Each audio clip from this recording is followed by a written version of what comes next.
हरे नून रोटी खा के भले जिंदगी बितावा। हरे नून रोटी खा के भले जिंदगी बितावा। अपने ना पढ़ल बाकी बचवन के पढ़ावा।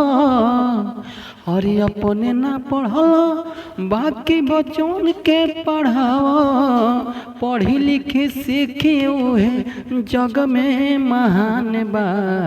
पढ़ी लिखी सीखी उहे जग में महान बा।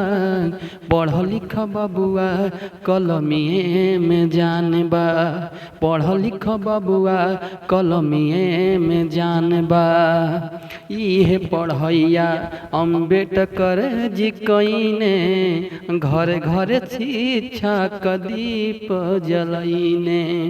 हरे इहे पढ़ैया अम्बेडकर जी कईने घर घर शिक्षा के दीप जगईने। कि पढ़ लिख रच देहन देख संविधान बा।